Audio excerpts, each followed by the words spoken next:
From Meerut to Delhi. तो last video में हमने पढ़ा था कि किस तरीके से जो सिपाही हैं उन्होंने म्यूटिनी स्टार्ट कर दी थी। म्यूटिनी का मतलब क्या होता है कि जब कोई सिपाही अपने ऑफिसर की बात को नहीं मानता, उसको डिसओबे कर देता है। तो जो सिपाही थे वो लोग एक तरीके से बहुत ही ज्यादा गुस्से में थे, क्योंकि सबसे पहले हमने पढ़ा था, जो पिछले कुछ वीडियोस हैं उनमें हमने जाना था कि जो सिपाही हैं उन्हें लग रहा था कि जो ब्रिटिशर्स हैं वो हमारा धर्म भ्रष्ट करना चाहते हैं। कि एक खबर ऐसी फैली थी कि जो ब्रिटिशर्स हैं, जो नई कार्ट्रिज है वो उसको ग्रीस करने के लिए काऊ और पिग के फैट का इस्तेमाल कर रहे हैं। तो उस बात को लेकर जो सिपाही थे वो बहुत ज्यादा गुस्सा थे, और उसीलिए उन लोगों ने म्यूटिनी स्टार्ट कर दी थी। उन्होंने ड्रिल्स करने से मना कर दी थी, वो अपने ऑफिसर्स की बात नहीं मान रहे थे। तो अब देखते हैं कि ये जो म्यूटिनी है वो किस तरीके से एक बहुत ही बड़ा रूप ले लेती है, एक बहुत ही बड़ा इवेंट का रूप ले लेती है, और किस तरीके से जो प्रेजेंस थी फॉरेनर्स की, मतलब ये ब्रिटिशर्स की जो प्रेजेंस थी, उन्होंने जो गवर्नमेंट बना के रखी थी ना, वो पूरी तरीके से हिल जाती है। इससे एक तरीके से यूं कह सकते हैं कि जो ब्रिटिशर्स हैं वो इसके बाद थोड़ा डर गए थे। तो स्टार्ट करते हैं। On April 8 1857, a young soldier, Mangal Pandey, was hanged to death for attacking his officers in Barakpur. So you must have heard about Mangal Pandey. तो कौन थे वो? तो ब्रिटिश आर्मी में ही सोल्जर थे, सिपाही थे, बट वो अपने देश को लेकर भी बहुत ज्यादा सीरियस थे। वो अपने देश से प्यार करते थे, वो भी आजादी चाहते थे, और ब्रिटिशर्स को वो भी अपना दुश्मन जो है मानने लगे थे। तो जिस तरीके से बाकी सिपाही म्यूटिनी कर रहे थे, जिस तरीके से बाकी सिपाही जो हैं अपने ऑफिसर्स की बात नहीं मान रहे थे, उन पे हमला कर रहे थे, उसी तरीके से मंगल पांडे ने भी अपने ऑफिसर्स पर क्या किया, बराकपुर में जो उनके ऑफिसर्स हैं, जो उनके सीनियर्स थे, उन पे क्या किया, हमला कर दिया। जो ब्रिटिश ऑफिसर्स होंगे उनको उन पे हमला कर दिया। और इस वजह से जो ब्रिटिशर्स हैं उन्होंने मंगल पांडे को फांसी की सजा सुना दी। Some days later, some sepoys of the regiment at Meerut refused to do the army drill using the new cartridges, which were suspected of being coated with the fat of cows and pigs. और जब मंगल पांडे को इस तरीके से फांसी पर चढ़ाया गया था, तो उसके कुछ दिन बाद ही जो सिपाही हैं रेजिमेंट्स के, मेरठ की जो रेजिमेंट है वहां के जो सिपाही हैं उन्होंने आर्मी ड्रिल को करने से मना कर दिया था, क्योंकि उस ड्रिल में उन्हीं कार्ट्रिजेस हैं उनका इस्तेमाल किया जा रहा था, और जिसका कि माना जा रहा था कि उन कार्ट्रिजेस को ग्रीस करने के लिए काउस एंड पिग्स के फैट का इस्तेमाल किया जा रहा है। तो सब सारी जो बात थी, म्यूटिनी थी, मेन इसी बात से स्टार्ट हुई थी कि लोगों का एक तरीके से धर्म जो है वो भ्रष्ट किया जा रहा है। तो इस वजह से उन लोगों ने ड्रिल करने से मना कर दिया। 85 sepoys were dismissed from the service and sentenced to 10 years in jail for disobeying their officers. This happened on 9 May 1857. तो 8 अप्रैल 1857 में जो मंगल पांडे हैं उनको फांसी पे चढ़ाया गया। फिर 9 मई 1857 में क्या किया गया, क्योंकि बहुत सारे जो सिपाही हैं वो इस तरीके से विद्रोह कर रहे थे, ड्रिल करने से मना कर रहे थे, ऑफिसर्स की बात नहीं मान रहे थे, तो उस वजह से ये ब्रिटिशर्स ने क्या किया, 85 सिपाहियों को ले जाकर उठाकर जेल में डाल दिया। 10 साल के लिए उनको जेल में डाल दिया। क्यों? क्योंकि उन्होंने अपने ऑफिसर्स की बात नहीं मानी। तो ब्रिटिशर्स को ये लग रहा था कि जब हम इतने सारे लोगों को, मतलब 85 लोगों को जेल में डाल देंगे, उन्हें 10 साल की सजा सुना देंगे, उन्होंने मंगल पांडे को फांसी पे भी चढ़ा दिया, तो इस सब के कारण, इस तरीके से सिपाहियों को सजा देने से उन्हें लग रहा था बाकी जो सिपाही हैं वो म्यूटिनी खत्म कर देंगे, वो मतलब विद्रोह को छोड़ देंगे, वो वापस से अपने ऑफिसर्स की बात मानने लगेंगे। बट ऐसा नहीं हुआ। जैसा ब्रिटिशर्स को लग रहा था उसका एकदम ही उल्टा हुआ। The response of other Indian soldiers in merit was quite extraordinary. तो जैसा रिस्पॉन्स ब्रिटिशर्स को लग रहा था कि इन सजा देने के बाद, लोगों को जेल में डालने के बाद बाकी जो सिपाही हैं वो शांति से बैठ जाएंगे और ये विद्रोह खत्म कर देंगे, बट ऐसा हुआ नहीं। जो सोल्जर्स थे उनका जो रिस्पॉन्स था वो बहुत ही एक्स्ट्राऑर्डिनरी था, बहुत ही अलग था। On May 10, the soldiers marched to the jail in Meerut and released the imprisoned सिपाही। तो 9 मार्च को उनको जेल में डाला गया था, और 10 मार्च को 9 मई को, सॉरी 9 मई को जो है वो सिपाहियों को जेल में डाला गया था। और 10 मई को क्या हुआ, जो दूसरे सिपाही हैं वो जेलों में चले गए, मतलब कि वो सारे इकट्ठा होके जेल में चले गए, और जेलों में से जो दूसरे लोग थे, जो जिन सिपाहियों को कैदी बनाया था, 85 सिपाहियों को जो जेल की सजा सुनाई थी, उनको वहां से छुड़वा लिया, और सारे जो प्रिजनर्स थे, जो 85 सिपाहियों को जेल में डाला था, उनको फ्री कर दिया। The attacked and killed British officers. उन्होंने जो ब्रिटिश ऑफिसर्स थे उनके ऊपर हमला किया, उनकी जान ले ली। They captured guns and ammunition and set fires to the building and properties of the British and declared the war on the Firangis. तो जब वो लोग इस तरीके से जेल में घुसाए, अपने साथियों को छुड़वा लिया, तो उसके साथ साथ उन्होंने ब्रिटिशर्स पे हमला भी किया, उन्हें मारा भी, और साथ ही साथ उनकी जो गन्स वगैरह हैं, एम्यूनिशन मतलब होता है एक तरीके से हथियार, जितने भी वहां के हथियार वगैरह हैं उनको सबको अपने कब्जे में ले लिया, और जो ब्रिटिशर्स की प्रॉपर्टीज हैं, बिल्डिंग्स हैं, उन पर आग लगा दी, उनको आग के हवाले कर दिया और फिरंगियों के खिलाफ वॉर डिक्लेयर कर दी। मतलब कि इस तरीके से कह दिया कि अब हम फिरंगियों के खिलाफ जंग का ऐलान करते हैं। तो फिरंगी कौन है? फिरंगी फॉरेनर्स हैं। और फॉरेनर्स कौन? ये ब्रिटिशर्स, ये हमारे देश के थोड़ी हैं, तो बाहर के हैं। तो फिर जो फॉरेनर्स हैं उसको हिंदी में कहते हैं फिरंगी। तो जो हमारे सिपाही थे उन्होंने फिरंगियों के खिलाफ, मतलब कि ब्रिटिशर्स के खिलाफ एक तरीके से जंग छेड़ दी थी। The soldiers were determined to bring an end to their rule in the country। और सोल्जर्स अब एक तरीके से उन्होंने दृढ़ निश्चय कर लिया था कि जो ब्रिटिशर्स हैं उनके रूल को, उनके शासन को अब खत्म करना है। But who would rule the land instead? But सवाल ये खड़ा होता है कि अगर ब्रिटिशर्स को का रूल खत्म कर दिया जाएगा, अगर ब्रिटिशर्स को गद्दी से हटा दिया जाएगा, तो फिर और कौन रूल करेगा? अगर ब्रिटिशर्स नहीं तो फिर कौन? क्योंकि कोई ना कोई तो रूल करेगा। गद्दी इस तरीके से खाली तो नहीं रह सकती, मतलब गद्दी मैं कह रही हूँ, बट जो भी है गवर्नमेंट जो चला रही है वो अगर ब्रिटिशर्स नहीं चलाएंगे तो फिर और कौन चलाएगा? तो ये सवाल खड़ा होता है। बट इसका आंसर था हमारे सिपाहियों के पास। सिपाही जो है वो कह रहे थे कि मुगल एम्परर बहादुर शाह जफर जो हैं वो फिर गवर्नमेंट चलाएंगे। मतलब कि फिरंगी कैसे आए थे? ब्रिटिशर्स ने जो मुगल एम्परर्स हैं उनको हटा के सारे टेरिटरीज पर कब्जा किया था। तो अगर ब्रिटिशर्स को हम गद्दी से हटा देंगे तो फिर वापस से मुगल एम्परर जो बहादुर शाह जफर हैं वही वापस से गद्दी संभालेंगे और इस पूरी लैंड को रूल करेंगे। The sepoys of the Merit rode all night of 10 May to reach Delhi in the early hours next morning। अब 10 मई के दिन में जो सिपाही हैं उन्होंने अपने साथियों को जेल से छुटवाया और 10 मई की रात को वो पूरी रात चले मेरठ से दिल्ली पहुंचने के लिए। मतलब उन्होंने पूरी रात सफर किया ताकि वो सुबह जल्दी दिल्ली पहुंच जाएं। As news of their arrival spread, the regiment stationed in Delhi also rose up in rebellion। अब जैसे ही ये न्यूज फैली कि मेरठ से सिपाही आ रहे हैं रेबेलियन करने, मतलब कि विद्रोह ही करने आ रहे थे, सबको पता चल जाता है, बात फैल जाती है। तो जैसे ही ये बात फैली कि मेरठ के सिपाही जो हैं वो दिल्ली में आ रहे हैं, वैसे ही दिल्ली में जो रहने वाली रेजिमेंट्स थी, दिल्ली के जो सिपाही थे, उन्होंने भी रेबेलियन स्टार्ट कर दिया, उन्होंने भी विद्रोह स्टार्ट कर दिया। उन्हें एक तरीके से मोटिवेशन मिली कि जैसे मेरठ के सिपाही कर सकते हैं तो हम क्यों नहीं, तो वो भी ब्रिटिशर्स के अगेंस्ट खड़े हो गए। Again British officers were killed, और फिर से जो ब्रिटिश ऑफिसर्स हैं उनको मारा गया। आर्म्स एंड एम्यूनिशंस जो हैं उनको अपने कब्जे में ले लिया गया और जो बिल्डिंग्स हैं ब्रिटिशर्स की उनको आग के हवाले कर दिया। Triumphant soldiers gathered around the walls of the Red Fort where Badshah lived, demanding to meet him। तो एक साथ बहुत सारे जो सोल्जर्स हैं वो लाल किले की दीवार के पास आके खड़े हो गए। मतलब लाल किले के आसपास बहुत सारे जो सोल्जर्स हैं उन्होंने आके झुंड बना लिया, वो इकट्ठा हो गए। और लाल किले के पास ही क्यों गए? क्योंकि वहां पे बादशाह जो है, जो बहादुर शाह जफर हैं, वो रहते थे।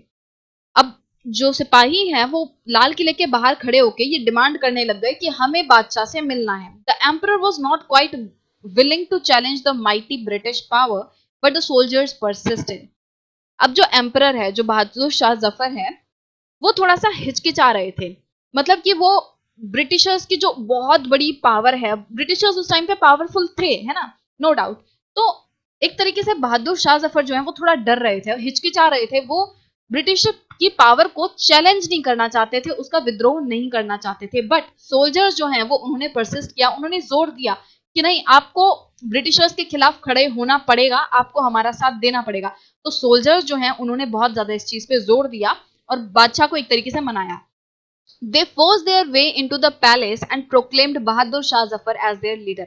अब बहादुर शाह जफर जो है वो तो बाहर नहीं आ रहे थे, वो तो एक तरीके से चैलेंज नहीं करना चाहते थे। बट जो सिपाही हैं उन्होंने तो दृढ़ निश्चय कर लिया था कि भाई हमें अब ब्रिटिश रूल जो है उसको खत्म करना है। तो सिपाहियों ने क्या किया, रेड फोर्ट के अंदर एंटर किया। उनके जो गार्ड्स वगैरह होंगे उनको सबको हटा वटा के मार मूर के वो लाल किले के अंदर जो है दाखिल हो जाते हैं। और लाल किले के अंदर घुसते ही वो लोग क्या करते हैं, बहादुर शाह जफर को अपना लीडर घोषित कर देते हैं। वो कहते हैं कि हमारा जो राजा है वो अब कौन है, Bahadur Shah Zafar. The ageing emperor had to accept this demand. अब वैसे तो बहादुर शाह जफर जो है वो ब्रिटिशर्स की पावर को चैलेंज नहीं करना चाहता था, बट क्योंकि जो सिपाही हैं उन्होंने इतना ज्यादा जोर दिया तो जो एम्परर है उन्हें सिपाहियों की बात माननी पड़ी। अब यहाँ पे लिखा है एजिंग एम्परर। एजिंग एम्परर मतलब कि जो बादशाह है वो थोड़े बूढ़े हो चुके थे, अब उनकी उतनी ज्यादा उम्र बची नहीं थी, मतलब वो बूढ़े हो रहे थे। तो मजबूरी में आके जो बहादुर शाह जफर है उन्हें ये डिमांड सिपाहियों की एक्सेप्ट करनी पड़ी कि अब से वो उनके राजा हैं। He wrote letters to all the chiefs and rulers of the country to come forward and organize a confederacy of Indian states to fight the British. अब एक तरीके से अब वो राजा तो बन ही गए थे, जो सिपाही हैं उन्होंने बहादुर शाह जफर को अपना राजा क्लेम कर दिया था, प्रोक्लेम कर दिया था। तो अब बहादुर शाह जफर ने क्या किया, उन्होंने जो देश के अलग अलग हिस्सों में चीफ रह रहे हैं, जो इंडियन रूलर्स रह रहे हैं, ऐसा नहीं था ना कि पूरे तरीके से ब्रिटिशर्स ने कब्जा कर लिया था, थोड़े बहुत जो चीफ्स वगैरह थे रह रहे थे। और जिस तरीके से बहादुर शाह जफर को लाल किले में बैठा दिया गया था, ऐसे ही दूसरे भी ऐसे चीफ रहे होंगे जो कि रूल नहीं कर रहे थे बट प्रेजेंट तो थे, जिंदा तो थे, है ना। तो उस हिसाब से जो बहादुर शाह जफर हैं उन्होंने चीफ्स को, रूलर्स को क्या लिखे, लेटर्स लिखे कि अब आप सबको भी एकजुट होकर ब्रिटिशर्स के खिलाफ लड़ना होगा। आप सभी जो हैं इंडियन स्टेट की कॉन्फेडरेसी बनाओ, मतलब एक तरीके से एक गुट बना लो, गठबंधन बना लो, ताकि हम ब्रिटिशर्स के खिलाफ लड़ पाए। This single step taken by Bahadur Shah had great implications. ये जो उन्होंने स्टेप लिया था सारे चीफ्स को लेटर भेजने का कि और उनसे एक तरीके से रिक्वेस्ट करना, उन्हें एक तरीके से बोलना कि आप सारे इकट्ठा होकर ब्रिटिशर्स के खिलाफ आवाज उठाओ, ये जो स्टेप था इसके बहुत बड़ी इम्प्लीकेशंस थी। मतलब ये बहुत ही इंपॉर्टेंट स्टेप था जिसके कि बहुत ही अच्छे नतीजे भी निकले। The Mughal dynasty had ruled over a very large part of the country. जो मुगल डायनेस्टी है वो तो हम पढ़ ही चुके हैं पिछली क्लासेस में कि किस तरीके से मुगल्स ने इंडिया के बहुत बड़े हिस्से पे रूल किया। Most smaller rulers and chieftains control different territories on behalf of the Mughal rulers। और हमने ये भी पढ़ा था कि जैसे जैसे जो लास्ट पावरफुल रूलर था, मुगल रूलर था औरंगजेब, उसके बाद जो है धीरे धीरे करके मुगल्स की पावर कम होने लगी थी और अलग अलग जगह पे जो सूबेदार वगैरह थे, जो जमींदार वगैरह थे, वो लोग क्या कर रहे थे, अपने अपने टेरिटरी पे इंडिपेंडेंटली क्लेम करने लगे थे। मतलब कि वो अपने अपने एरिया पे जहां का उन्हें सूबेदार बनाया गया था, जहां का उन्हें जमींदार वगैरह बनाया गया था, अब वो अपने हिस्से पे खुद कब्जा करने लगे थे, खुद वहां के रूलर बन बैठे थे। बट रूलर तो वो बन बैठे थे, कह रहे थे कि अब हम इंडिपेंडेंटली अपने एरिया को चलाएंगे, अपने राज्य को चलाएंगे, बट फिर भी वो थे मुगल बादशाह के अंडर ही। मतलब उससे कुछ खास राय मान नहीं रहे थे, उसका कोई कहना नहीं मान रहे थे, बट फिर भी एक तरीके से कहने को मुगल बादशाह के अंदर ही वो काम कर रहे थे।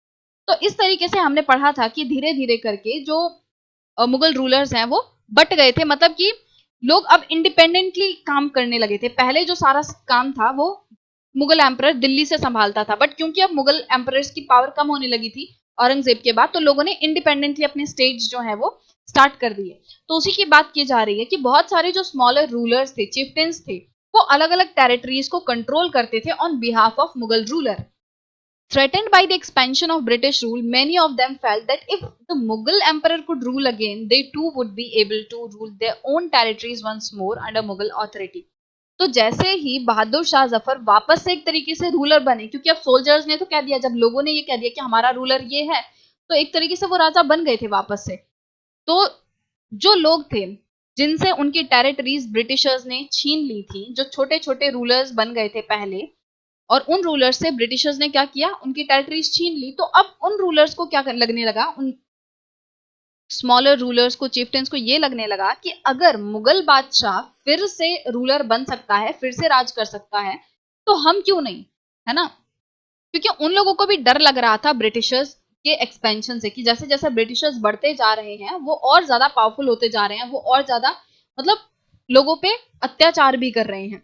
तो उस चीज से जो रूलर्स वगैरह हैं वो डर गए थे। तो उन्हें ऐसा लग रहा था कि अगर बादशाह फिर से बन सकता है, तो अगर हम भी ब्रिटिशर्स के खिलाफ खड़े हों और मजबूती से लड़ें, तो हमें भी हमारा जो राज्य है जो हमसे छीन लिया गया है वो हमें वापस मिल सकता है, और हम भी फिर से मुगल अथॉरिटी के अंडर ही अपना राज्य वापस से चला सकते हैं। The British had not accepted The Britishers had not expected this to happen। अब ब्रिटिशर्स ने कभी ये सोचा नहीं था कि जो सिपाही हैं वो इतने ज्यादा पावरफुल हो जाएंगे, वो इतना ज्यादा लेवल पे म्यूटिनी छेड़ देंगे और एक तरीके से बहादुर शाह जफर को ही वापस से राजा प्रोक्लेम कर देंगे। कभी ब्रिटिशर्स ने सोचा नहीं था। और क्योंकि जो राजा है, जो बहादुर शाह जफर है, उन्होंने भी एक तरीके से डिमांड एक्सेप्ट कर ली थी ना, और उन्होंने तो दूसरे जो चीफ्टेंस हैं, जो दूसरे रूलर्स हैं, उन्हें लेटर भी लिख दिए थे। तो इतना सब कुछ हो जाएगा ये ब्रिटिशर्स ने एक्सपेक्ट नहीं किया था। जैसा कि हमने पढ़ा था ना वो सोर्स 2 में, जो सीताराम पांडे हैं उन्होंने बताया था कि जब ये कार्ट्रिजेस की वजह से सिपाहियों ने म्यूटिनी छेड़ दी थी, तो उनके कर्नल साहब को ये लग रहा था कि ठीक है, जिस तरीके से पहले म्यूटिनी छिड़ी थी, जिस तरीके से पहले एक तरीके से विद्रोह हुआ था और वो ठंडे बस्ते में चला गया था, मतलब वो ठंडा भी हो गया था, इसी तरीके से ये वाला रेबिलियन जो है वो भी ठंडा हो जाएगा, इसकी इतनी बड़ी कोई बात नहीं है सोचने की। तो उनके कर्नल साहब ऐसा सोच रहे थे। तो ब्रिटिशर्स पूरे तरीके से उन्हें यही लग रहा था कि पहले भी ऐसा हुआ है एक आध बार, बट फिर कुछ हुआ नहीं, लोग फिर से शांत हो गए, तो इस बार भी ऐसा ही होगा, ये लोग अभी रेबेल तो कर रहे हैं बट फिर से शांत हो जाएंगे, वापस से अपनी लाइन पे आ जाएंगे, ऐसा लग रहा था। बट हुआ ऐसा कुछ नहीं। इस बार जो सिपाही हैं वो बहुत ही ज्यादा डिटरमिन्ड थे। They thought the disturbance caused by the issue of the cartridge would die down. जैसा मैंने आपको बताया, उन्हें ऐसा लग रहा था ये जो डिस्टर्बेंस हुई है ना कार्ट्रिजेस की वजह से, वो वापस से शांत हो जाएगी, इतना बड़ा कोई रूप नहीं लेगी। But Bahadur Shah Zafar's decision to bless the rebellion change the entire situation dramatically. But Bahadur Shah Zafar ने जो डिसीजन ले लिया था, जो सिपाहियों की डिमांड एक्सेप्ट कर ली थी और एक तरीके से रेबिलियन को ब्लेस कर दिया था, मतलब कि रेबिलियन का साथ दे दिया था, विद्रोह का साथ दे दिया था, इसकी वजह से जो पूरी सिचुएशन थी वो पूरे तरीके से चेंज हो गई। अब क्योंकि जो सिपाही हैं उनमें भी एक नया जोश आ गया था कि ठीक है, अब हमारा जो राजा है वो हमारे साथ है, उनमें भी एक नया जो कॉन्फिडेंस है, होप है, वो आ गई थी। Often when people see an alternative possibility they feel inspired and enthused. तो जब लोगों को एक दूसरा ऑप्शन दिखता है ना, कि जैसे जो सिपाही थे उन्हें क्या लग रहा था कि अगर हम ब्रिटिशर्स को हटा देंगे तो हम जो अपना रूलर है वो किसे बना देंगे, मुगल्स को बना देंगे और हमारी लाइफ बेटर हो जाएगी। और जो मुगल रूलर है, जो बहादुर शाह जफर है, उसे भी ये लग रहा था कि मेरे को मेरा राज्य वापस मिल जाएगा, कहीं ना कहीं ये दिमाग में तो होगा ही ना। तो जब लोगों को लगता है कि हाँ कुछ पॉसिबल हो सकता है, जो हम करना चाहते हैं उसकी पॉसिबिलिटी है, वो हो सकता है, तब लोगों में एक नई हिम्मत जो है वो आ जाती है, नई इंस्पिरेशन आती है, वो और ज्यादा एंथुजियास्ट हो जाते हैं। It gives them the courage, hope and confidence to act. उसकी वजह से उनमें एक नई करेज आती है, हिम्मत आती है, उन्हें उम्मीद मिलती है कि वो काम कर सकते हैं और वो जो करना चाहते हैं वो सच में हो सकता है।